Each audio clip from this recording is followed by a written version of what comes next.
Hey friends, welcome to Shri Kannada YouTube channel. Sharada serial ನಾಳಿನ ಸಂಚಿಕೆಯಲ್ಲಿ ಏನಾಗ್ತಿದೆ ಅಂತ ನೋಡೋಣ ಬನ್ನಿ. ನೀವೇನಾದರೂ ನಮ್ಮ ಚಾನಲ್ನ ಫಸ್ಟ್ ಟೈಮ್ ನೋಡ್ತಾ ಇದ್ರೆ ದಯವಿಟ್ಟು ಸಬ್ಸ್ಕ್ರೈಬ್ ಮಾಡ್ಕೊಳ್ಳಿ. ಸಬ್ಸ್ಕ್ರೈಬ್ ಮಾಡಿಕೊಂಡು ತಪ್ಪದೇ ಬೆಲ್ಲೈಕನ್ನ ಕ್ಲಿಕ್ ಮಾಡಿ. ಶಾರದಾ ಸೀರಿಯಲ್ ತುಂಬ ಚೆನ್ನಾಗಿ ಮುಡಿ ಬರ್ತಾ ಇದೆ.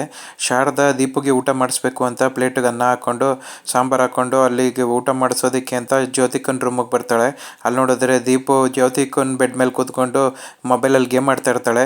ತುಂಬ ಚೆನ್ನಾಗಿದೆ ಗೇಮು, ಸೂಪರ್ ಆಗಿದೆ ಅಂತ ಆಡ್ತಾ ಇರ್ತಾಳೆ. ಅವಾಗ ದೀಪು ಬಾಯಲ್ಲಿ ಊಟ ಮಾಡುವಂತೆ ಟೈಮ್ ಆಯಿತು ಅಂತ ಶಾರದಾ ಕರೀತಾ ಇರ್ತಾಳೆ. ಅವಾಗ ಇಲ್ಲಮ್ಮ, ನಾನು ಗೇಮ್ ಮಾಡಬೇಕು, ನಾನು ಬರೋದಿಲ್ಲ ಅಂತ ಹೇಳ್ತಾ ಇರ್ತಾಳೆ. ದೀಪು ಟೈಮ್ ಆಯಿತು ಬಾ, ನೀನು ಫಸ್ಟ್ ಊಟ ಮಾಡು ಅಂತ ಕರೀತಾಳೆ. ಅವಾಗ ಏನು ತಂದಿದ್ದೀಯಮ್ಮ ಅಂತ ಕೇಳ್ತಾಳೆ. ಅವಾಗ ಅನ್ನ ಮತ್ತು ಬೇಳೆ ಸಾರು ಅಂತ ಹೇಳ್ತಾಳೆ. ಅವಾಗ ಅನ್ನ ಬೇಳೆ ಸಾರು ನನಗಂತೂ ಬೇಡಪ್ಪ, ನನಗೆ ಅದೆಲ್ಲ ಇಷ್ಟ ಆಗೋದಿಲ್ಲ, ನಾನು ತಿನ್ನಲ್ಲ ಅಂತ ಹೇಳ್ತಿರ್ತಾಳೆ. ದೀಪು ಊಟಕ್ಕೋಸ್ಕರ ಎಷ್ಟೊಂದು ಜನ ಎಷ್ಟು ಕಷ್ಟಪಡ್ತಾ ಇರ್ತಾರೆ, ನಾವು ಊಟಕ್ಕೆ ಮರ್ಯಾದೆ ಕೊಡಬೇಕು, ಅನ್ನಪೂರ್ಣೇಶ್ವರಿಗೆ ಹಂಗೆಲ್ಲ ಅವಮಾನ ಮಾಡಬಾರ್ದು, ಅಷ್ಟು ಊಟ ಮಾಡು ಅಂತ ಹೇಳ್ತಾಳೆ. ಇಲ್ಲಮ್ಮ, ನಿಂಗೆ ಒಂದ್ಸತಿ ಹೇಳಿದ್ರೆ ಅರ್ಥ ಆಗಲ್ವಾ, ನಂಗೆ ಊಟ ಬೇಡ ಹೋಗು ಅಂತ ಬೈತಾಳೆ.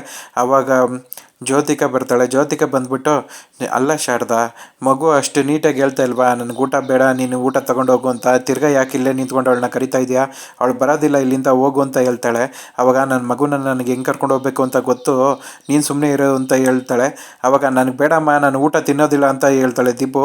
ಅವಾಗ ತುಂಬ ಬೇಜಾರಾಗುತ್ತೆ ಶಾರದಂಗೆ. ದೀಪು ಇವಾಗ ಬರ್ತೇವೆ ಇಲ್ವೋ ಅಂತ ಕೈ ಹಿಡಿದು ಎಳಿತಾಳೆ. ಅವಾಗ ನಾನು ಬರಲ್ಲ, ಹೋಗಮ್ಮ, ನಾನು ಇಲ್ಲೇ ಮಲ್ಕೊತೀನಿ, ನನಗೇನು ಬೇಕಾಗಿಲ್ಲ ಅಂತ ಹೇಳ್ತಾಳೆ. ಅವಾಗ ಅದನ್ನು ನೋಡಿ ಶಾರದಂಗೆ ತುಂಬ ಬೇಜಾರಾಗುತ್ತೆ. ಶಾರದಾ, ನಿನಗೆ ಆವಾಗಲೇ ಹೇಳಿಲ್ವಾ ಅವಳು ಬರೋದಿಲ್ಲ, ಹೋಗು ಸುಮ್ಮನೆ, ನೀನು ಟೈಮ್ನ ವ್ಯರ್ಥ ಮಾಡ್ಕೊಬೇಡ ನೀನು ಅಂತ ಹೇಳಿ ದೀಪು ಅಲ್ಲೇ ಗೇಮ್ ಮಾಡ್ಕೊಂಡು ಕೂತಿರ್ತಾಳೆ. ಅದನ್ನ ನೋಡ್ಕೊಂಡು ಶಾರದಾ ನಿಂತಿರ್ತಾಳೆ.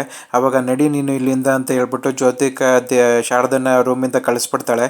ಅವಾಗ ಶಾರದಂಗೆ ತುಂಬ ಬೇಜಾರಾಗ್ತಾ ಇರುತ್ತೆ, ಕಣ್ಣೀರಾಗ್ತಾ ಇರ್ತಾಳೆ. ಅವಾಗ ಅಲ್ಲಿಗೆ ಸಿದ್ದು ಬರ್ತಾನೆ. ಏನಾಯಿತು ಶಾರದವ್ರೆ, ದೀಪುಗೆ ಊಟ ಮಾಡಿಸ್ತೀನಿ ಅಂತ ಹೋದ್ರಿ, ಯಾಕೆ ಕಣ್ಣೀರಾಗ್ತಿದ್ದೀರಾ ಅಂತ ಕೇಳ್ತಾರೆ. ಅವಾಗ ಇಲ್ಲ, ಅವಳು ಊಟ ಮಾಡೋದಿಲ್ಲ, ನನಗೆ ಬೇಳೆ ಸಾರು ಇಷ್ಟ ಇಲ್ಲ, ನಂಗೆ ಬೇಕಾಗಿಲ್ಲ ಅಂತ ಅಂದ್ಬಿಟ್ಲು. ಅವಳು ಜ್ಯೋತಿಕನ್ ರೂಮಲ್ಲೇ ಮೊಬೈಲಲ್ಲಿ ಗೇಮ್ ಮಾಡ್ತಾ ಕೂತಿದ್ದಾಳೆ ಅಂತ ಹೇಳ್ತಾಳೆ.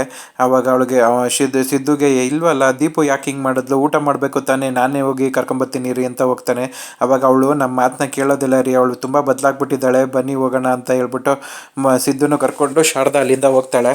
ಶಾರದಾ ಅವರೇ, ನೀವಂತೂ ಊಟ ಮಾಡಿಲ್ಲ, ನೀವಾದರೂ ಊಟ ಮಾಡಿ ಅಂತ ಸಿದ್ದು ಹೇಳ್ತಾನೆ.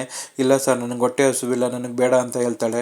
ಅವಾಗ ಶಾರದವ್ರೆ, ನೀವು ದೀಪು ವಿಷಯ ಆಲೋಚನೆ ಮಾಡಿಕೊಂಡು ನೀವು ಈ ಥರ ಊಟ ಬಿಟ್ಟರೆ ನಿಮ್ಮ ಆರೋಗ್ಯ ಏನಾಗಬೇಕು, ನೀವು ಊಟ ಮಾಡಿ, ಅವಳು ಹೋಗ್ತಾ ಹೋಗ್ತಾ ಸರಿ ಹೋಗ್ತಾಳೆ, ನಾನು ಅವಳಿಗೆ ಬುದ್ಧಿ ಹೇಳ್ತೀನಿ ಅಂತ ಹೇಳ್ತಾನೆ. ಆವಾಗ ನನಗೆ ಯಾಕೋ ದೀಪು ಆ ಜ್ಯೋತಿಕನ ಜೊತೆ ಜಾಸ್ತಿ ಕ್ಲೋಸ್ ಆಗ್ತಾ ಇದ್ದಾಳೆ, ಇದರಿಂದ ನಮ್ಮ ಮಗಳು ನಾನು ಎಲ್ಲಿ ಕಳ್ಕೊಂಬಿಡ್ತೀನೋ ಅಂತ ನಂಗೆ ದುಃಖ ಆಗ್ತಾ ಇದೆ ಅಂತ ಹೇಳ್ತಿರ್ತಾಳೆ. ದೀಪು ಆ ಥರ ಎಲ್ಲ ಹೋಗೋ ಮಗಳಲ್ಲ, ಅವಳು ತುಂಬ ಒಳ್ಳೆಯವಳು, ಅವಳಿಗೆ ನಾನು ಬುದ್ಧಿ ಹೇಳ್ತೀನಿ ಬನ್ನಿ ಶಾರದವ್ರೆ ಅಂತ ಶಾರದನ ರೂಮಿಗೆ ಕರ್ಕೊಂಡು ಹೋಗ್ತಾನೆ. ಶಾರದಾ ಮಲ್ಕೊಳ್ದೇ ನಿದ್ದೆ ಮಾಡದೆ ಯೋಚನೆ ಮಾಡ್ತಿರ್ತಾಳೆ. ಶಾರದವ್ರೆ, ನಿದ್ದೆ ಮಾಡಿಲ್ಲ ಅಂದರೆ ತುಂಬ ಕಷ್ಟ ಆಗುತ್ತೆ, ಮಲ್ಕೊಳ್ಳಿ, ನಾವು ಬೆಳಗ್ಗೆ ಮಾತಾಡೋಣ ಅಂತ ಹೇಳ್ತಾನೆ. ಆವಾಗ ಶಾರದಾ ಆಯಿತು ಅಂತ ಹೇಳ್ಬಿಟ್ಟು ಅವಳು ಮಲ್ಕೊತಾಳೆ. ಬೆಳಗ್ಗೆ ಆಗುತ್ತೆ. ಶಾರದಾ ಮತ್ತು ಸಿದ್ದು ಇಬ್ಬರು ರೆಡಿಯಾಗಿ ಬರ್ತಾರೆ. ಆವಾಗ ಜ್ಯೋತಿಕನು ರೆಡಿಯಾಗಿಬಿಟ್ಟು ಬರ್ತಾ ಇರ್ತಾಳೆ. ಶಾರದಾ, ನೋಡಿದೆಯಲ್ಲ, ದೀಪು ಈಗ ನಿನ್ನಿಂದ ದೂರ ಆಗಾಯಿತು, ನೀ ಹೆಂಗೆ ನಿನ್ನ ಗಂಡನೂ ದೂರ ಮಾಡ್ತೀನಿ ನೋಡ್ತಾ ಇರು ಅಂತ ಹೇಳ್ತಾ ಇರ್ತಾಳೆ. ನೋಡು ನೀನು ಯಾವತ್ತೂ ಸಿದ್ದು ಸರ್ನ ನನ್ನಿಂದ ದೂರ ಮಾಡೋದಕ್ಕೆ ಸಾಧ್ಯ ಇಲ್ಲ, ಅವ್ರು ನನ್ನ ಕುತ್ತಿಗೆಯಲ್ಲಿ ಕಟ್ಟಿರೋ ಈ ತಾಳಿ ಅದಕ್ಕೆ ಸಾಕ್ಷಿಯಾಗಿದೆ ಅಂತ ತೋರಿಸ್ತಾ ಇರ್ತಾಳೆ. ಈ ತಾಳಿ ಇದ್ದರೆ ತಾನೇ ನಿಂದು ಇವೆಲ್ಲ ಹಾರಾಟ ಅಂತ ಹೇಳ್ಬಿಟ್ಟು ಆ ತಾಳಿನ ಕಿತ್ತಾಕ್ಬಿಡ್ತಾಳೆ. ಆ ತಾಳಿ ಕಿತ್ತಾಕಿದ್ದನ್ನ ನೋಡಿ ಮನೆಯವ್ರಿಗೆಲ್ರಿಗೂ ಶಾಕ್ ಆಗ್ತಾ ಇರುತ್ತೆ. ಜೋ, ಏನು ಮಾಡೋದಕ್ಕೆ ಕೊಟ್ಟಿದ್ಯಾ ನೀನು, ಶಾರದನ ತಾಳಿನ ನೀನು ಯಾಕೆ ಕಿತ್ತಾಕ್ದೆ ಅಂತ ಅವ್ರ ಅಮ್ಮ ಕೇಳ್ತಾ ಇರ್ತಾಳೆ.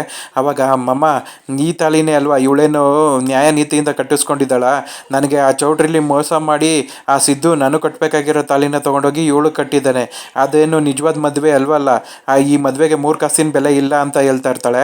ಏನೇ ಆದ್ರೂ ತಾಳಿಗೆ ಅದ್ರದ್ದೇ ಆದ ಬೆಲೆ ಇದೆ, ನೀನು ಈ ತಾಳಿನ ಕಿತ್ತಾಕ್ಬಾರ್ದಾಗಿತ್ತು ಜೋ ಅಂತ ಹೇಳ್ತಾ ಇರ್ತಾಳೆ.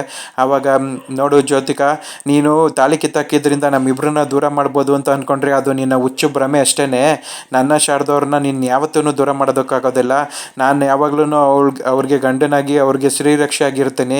ನೀನು ದೀಪುಗೆ ಅವಳ ಮನಸ್ಸನ್ನ ಬದಲಾಯಿಸಿರ್ಬೋದು, ಅದು ಚಿಕ್ಕ ಮಗು, ಯಾರು ಏನು ಹೇಳ್ತಾರೋ ಅದನ್ನೇ ಕೇಳುತ್ತೆ, ಆದರೆ ನನ್ನನ್ನು ನೀನು ಬದಲಾಯಿಸೋದು ಸಾಧ್ಯನೇ ಇಲ್ಲ.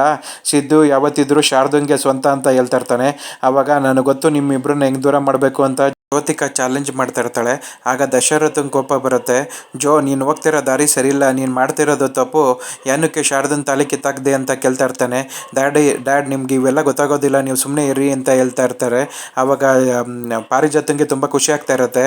ನನ್ನ ಮೊಮ್ಮಗಳು ಎಲ್ಲ ಕರೆಕ್ಟಾಗಿರೋ ಕೆಲಸನೇ ಮಾಡ್ತಾಳೆ, ಇವಳಿಗೆ ತುಂಬ ಮೆರಿತಾ ಇದ್ಲು ಈ ಮನೆಯಲ್ಲಿ ನಾನು ಮನೆ ಸೊಸೆಯಾಗಿದ್ದೀನಿ ಅಂತ, ಇವಳಿಗೆ ಹಿಂಗೆ ಆಗಬೇಕು ಅಂತ ಮನಸ್ಸಲ್ಲಿ ಅನ್ಕೊತಾ ಇರ್ತಾಳೆ. ಹೀಗೆ ಸಂಚಿಕೆ ಕಂಪ್ಲೀಟ್ ಆಗುತ್ತೆ ಫ್ರೆಂಡ್ಸ್. ನೀವೇನಾದರೂ ನಮ್ಮ ಚಾನಲ್ನ ಫಸ್ಟ್ ಟೈಮ್ ನೋಡ್ತಾ ಇದ್ದರೆ ದಯವಿಟ್ಟು ಸಬ್ಸ್ಕ್ರೈಬ್ ಮಾಡ್ಕೊಳ್ಳಿ. ಸಬ್ಸ್ಕ್ರೈಬ್ ಮಾಡಿಕೊಂಡು ತಪ್ಪದೇ ಬೆಲ್ ಐಕಾನ್ ಕ್ಲಿಕ್ ಮಾಡಿ. ಈ ಜ್ಯೋತಿಕಾ 100% ಕನ್ಸು ಕಾಣ್ತಾ ಇರ್ತಾಳೆ.